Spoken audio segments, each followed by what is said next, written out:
Hello, everybody. Welcome back to another Real Raw Moment late night edition.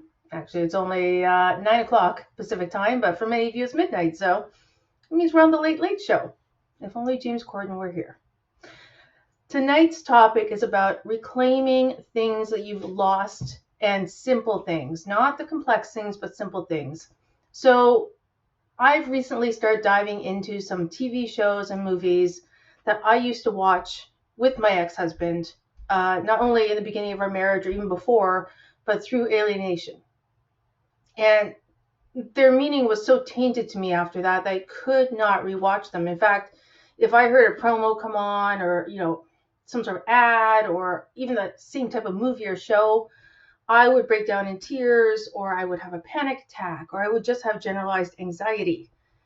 I could not handle the emotions that came with anything that was tangentially connected, which means just like, in line with those shows that we used to watch. So interestingly, I've been watching a certain show and a promo keeps coming on for Family Guy. Now, if you don't know what Family Guy is, it's a very irreverent, adult level cartoon show that I happen to love. It's one step up from The Simpsons, which I also love. And if you want to go one step farther, go to Bob's Burgers, which I also love.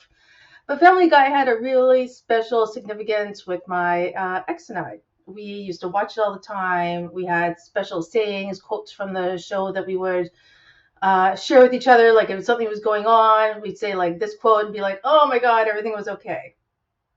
And for the first time tonight, I was okay with not only seeing the promo, I decided that, you know what? I'm going to go and watch an episode. And not only an episode, I'm going to go back to an episode that I know would be triggering. Now, is this for everybody? No. Is it for where I am right now? Yes, because I have healed enough that I can push the boundaries more and try to test my tolerance. If you're new in PA, you're new in divorce, you're new in high conflict, this is not the right answer for you. It is, however, food for thought. And so, I watched a quintessential famous episode of Family Guy, and if you know what it is, it's where Stewie's talking about mommy, mommy, mommy, mom, mom, mom. And if you don't know, I think it's season 5, episode 1. I'd have to go back and look. The point is, I laughed. I laughed and I didn't have a twinge of longing for that connection anymore. And for me, that's so powerful.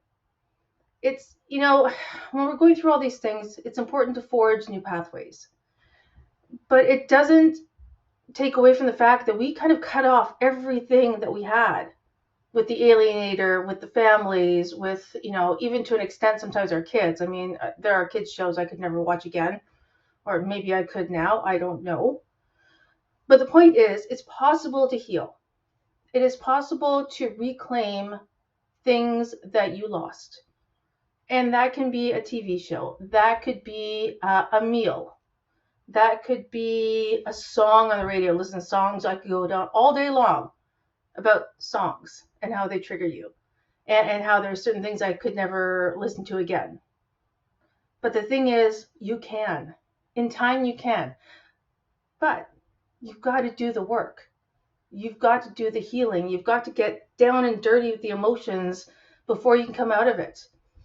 I mean, I think you all know now the phoenix is a big part of my life, part of my symbolism, and rising from the ashes is something I've done again and again and again. And I've got so many fires going on that there's like a whole family of phoenixes constantly rising out of the ashes, I think every day on a different topic. And that's okay because I keep rising. So let me know, comments below, what you think about what I just said. If you've reclaimed something, if there's something that you absolutely just cannot ever go back to, or you feel you cannot go back to, I'm curious about your thoughts.